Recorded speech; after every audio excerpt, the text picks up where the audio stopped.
करते हैं एक और स्पेस की। इंश्योरेंस में बड़े बदलाव के लिए सबका बीमा सबकी रक्षा बिल 2025 पेश हुआ है। शाम 4 बजे से लोकसभा में बिल पर चर्चा हो सकती है। बिल में क्या है खास, ये जानने के लिए चलते हैं लक्ष्मण रॉय के पास। लक्ष्मण जी, गुड आफ्टरनून। बताइए क्या है खास इस बिल में।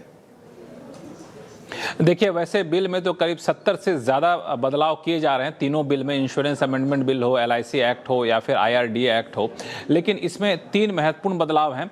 सबसे महत्वपूर्ण बदलाव कि सरकार ज़्यादा से ज़्यादा पैसा इंश्योरेंस सेक्टर में लाने के लिए, ज़्यादा लोगों तक इंश्योरेंस की पहुँचाने के लिए FDI की सीमा 74% से बढ़ा करके 100% करने जा रही है।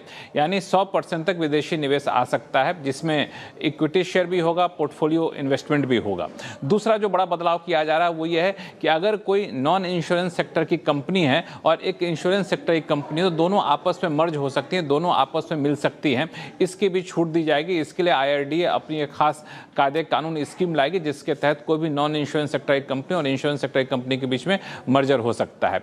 तीसरी जो महत्वपूर्ण बात है, आम लोगों के लिए काफ़ी काम की बात है, वो ये है कि इंश्योरेंस पॉलिसी बेचते वक्त जो कमीशन दिए जाते हैं एजेंट को, जो वाउचर दिया जाता है, इन सब की एक अधिकतम सीमा तय कर दी जाएगी। अधिकतम सीमा क्या होगी, इसके लिए एक फ्रेमवर्क तैयार करेगा IRDA और फिर उसके हिसाब से अधिकतम सीमा तय करने का अधिकार IRDA को दे दिया जाएगा। तो ये 3 जो है बड़े बदलाव यहाँ पे किए जा रहे हैं।